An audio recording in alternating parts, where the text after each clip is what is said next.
Good morning students. Exercise 7.2 question number 4 दिया गया है। ए बी सी एक त्रिभुज है जिसमें ए सी और ए बी पर खींचे गए शीर्षलंब बी ई और सी एफ बराबर है। हमें दर्शाना है कि त्रिभुज ए बी ई ये सर्वांगसम है। त्रिभुज ए सी एफ के सर्वांगसम है। इसके पश्चात दूसरे भाग में हमें सिद्ध करना है कि ए बी बराबर ए सी है, अर्थात त्रिभुज ए बी सी एक समद्विबाहु त्रिभुज है। तो सबसे पहले हमने क्या किया, क्योंकि त्रिभुज ए ई बी और त्रिभुज ए एफ सी इन दोनों को हमें सर्वांगसम सिद्ध करना है, तो इन दोनों त्रिभुज को मैंने अलग अलग बना लिया। तो ये है मेरे पास ए ई बी, ये मूल त्रिभुज है ए ई बी। चाहे मैं इस त्रिभुज को लेके चलूँ चाहे मैं इस त्रिभुज को लेके चलूँ, ये कोण मेरे पास ए दोनों में उभयनिष्ठ है। तो इसलिए कोण ए यहीं पर रखा मैंने। इसके पश्चात यहाँ ई पर 90 डिग्री है और यहाँ पर एफ पे 90 डिग्री है। तो क्या किया मैंने, इस वाली आकृति को मैंने ऐसे इन्वर्ट कर दिया, ऐसे पलटा दिया इसको। पर ए एफ सी वाली आकृति को जो कि ऐसे है, इसको मैंने ऐसे पलटा दिया। इससे ये हुआ कि जो एफ बिंदु था वो मेरे इधर आ जाएगा और सी बिंदु मेरा इस ओर आ जाएगा। तो आसानी से देखने पर हमें पता चलेगा कि कोण ए दोनों में उभयनिष्ठ, कोण ई और कोण एफ दोनों में 90-90 डिग्री। अब यदि किसी दो त्रिभुजों में दो जो है कोण परस्पर अगर बराबर हैं, दोनों एक त्रिभुज के दो कोण दूसरे त्रिभुज के दोनों संगत कोणों के बराबर है, तो इसका मतलब है तीसरा कोण भी क्या होगा, वो बराबर ही होगा। तो ये कोण ई का मान कोण एफ के बराबर और कोण बी का मान कोण सी के बराबर, और इसके पश्चात ये बी ई और सी एफ बराबर है। इसलिए कोण भुजा कोण सर्वांग से दोनों त्रिभुज सर्वांगसम हो जाएंगे। दोनों त्रिभुज सर्वांगसम हो जाएंगे तो ए बी का मान ए सी के मान के बराबर हो जाएगा। इस त्रिभुज के अंदर अगर ए बी का मान अगर ए सी के मान के बराबर हो गया, त्रिभुज की दो भुजाएं बराबर हो गई, तो त्रिभुज ए बी सी एक समद्विबाहु त्रिभुज इस सिद्ध हो जाएगा। तो सबसे पहले हम करते हैं त्रिभुज ए बी ई व त्रिभुज ए सी एफ में, ठीक है।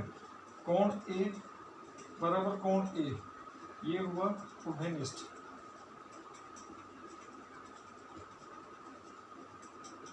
इसके बाद कोण ई बराबर कोण एफ, ये हुआ 90 डिग्री, ठीक है।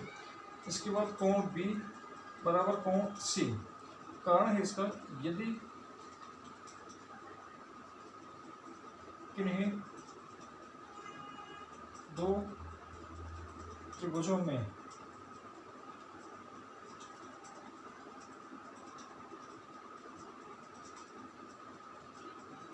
दोनों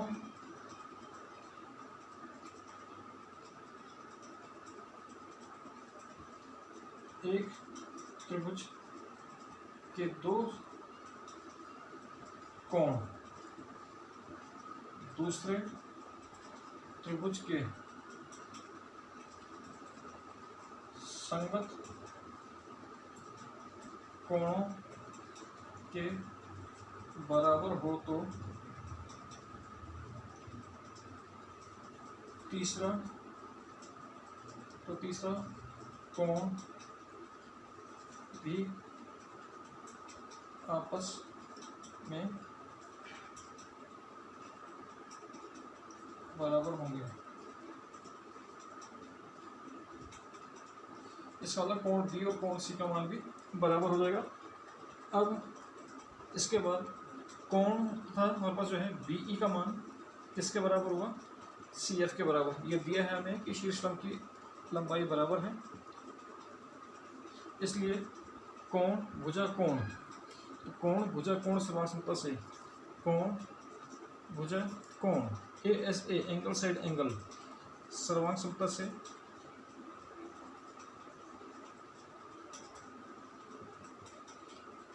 त्रिभुज ए बी ई ये सर्वांगसम है त्रिभुज ए सी एफ के सर्वांगसम है। अगर दो त्रिभुज सर्वांगसम हो जाएंगे तो ए बी का मान किसके बराबर हो जाएगा, ए सी के बराबर होगा। ये है कारण सिटी। ठीक है, तो अब त्रिभुज ए बी सी में, क्योंकि ए बी बराबर ए सी है, दो भुजाएं आपस में बराबर हैं, इसका मतलब ये हुआ कि त्रिभुज ए बी सी एक समद्विबाहु त्रिभुज है।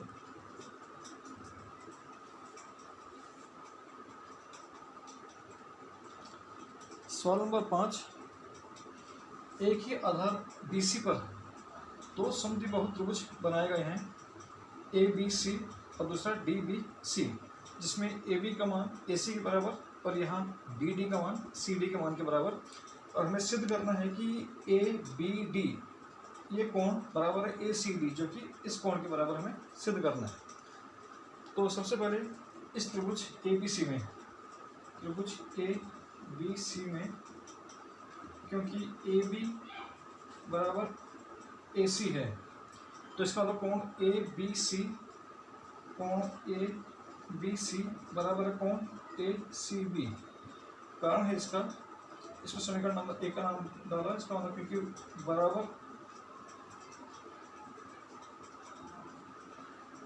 भुजाओं के समुख कोण बराबर होते हैं।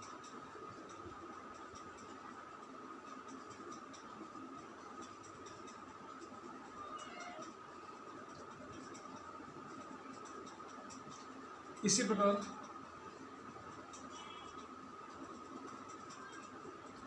त्रिभुज DBC में BD बराबर CD, ठीक है, ये दिया है। इसका मतलब ये हुआ कि कोण DBC बराबर है कोण DCB के, DCB, समीकरण नंबर 2, सेम रीजन। तो समीकरण 1 और 2 को जोड़ने पर, समीकरण 1 वो 2 को जोड़ने पर इसका मतलब ये हुआ कि कोण ABC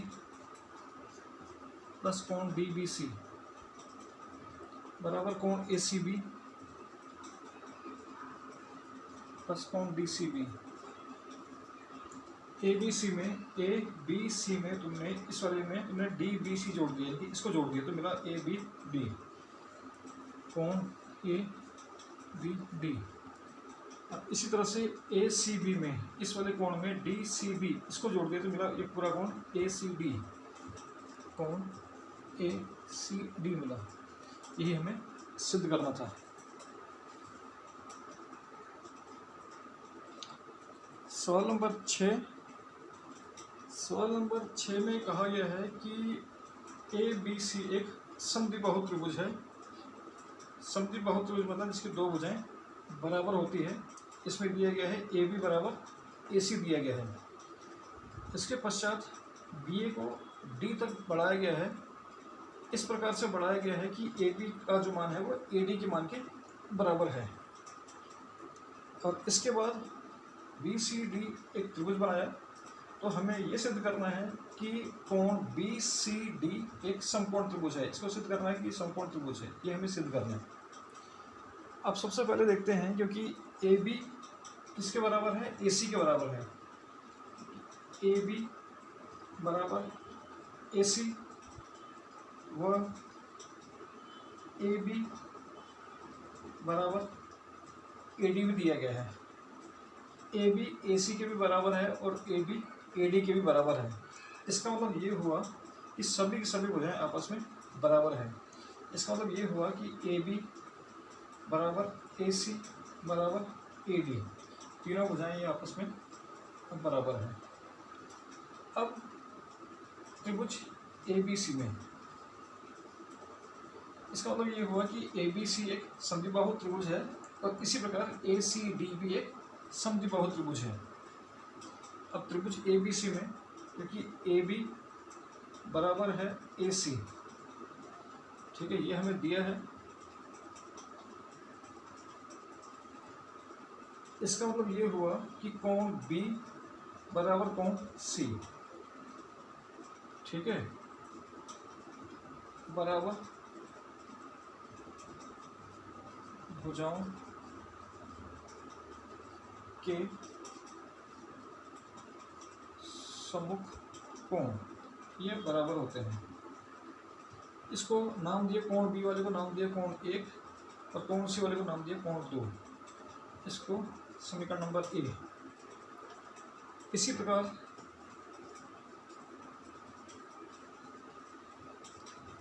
त्रिभुज ए सी डी में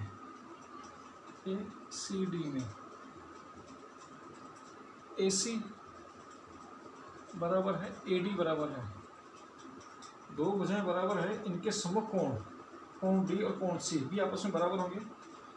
इसका मतलब ये हुआ कि कोण सी बराबर कोण डी, कारण है इसका बराबर भुजाओं के सम्मुख कोण बराबर होते हैं। कोण सी को हमने नाम दिया सपोज कोण 3 और इसको दिया कोण 4, ठीक है। अब इसको समीकरण नंबर बी। अब त्रिभुज बी सी डी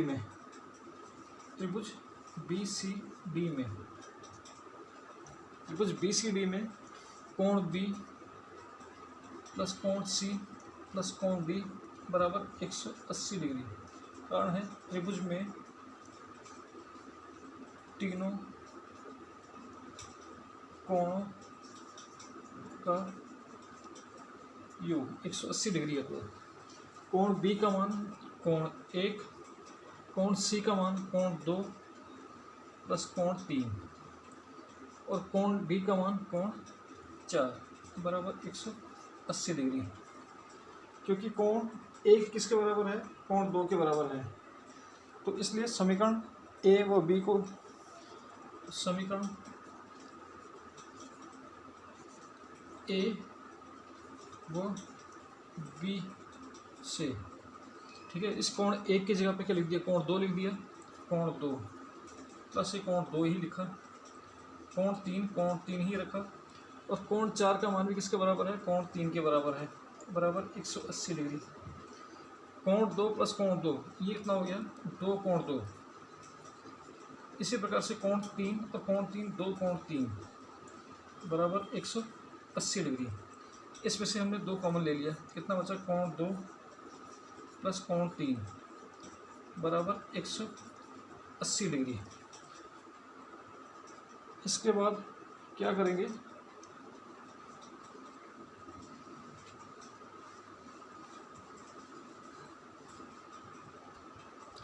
कोण 2 प्लस कोण 3 बराबर 180 डिग्री बटा 2, 2 एकम 2, 2 90 180। इस प्रकार से कोण 2 और कोण 3 का जो मान है 90 डिग्री है।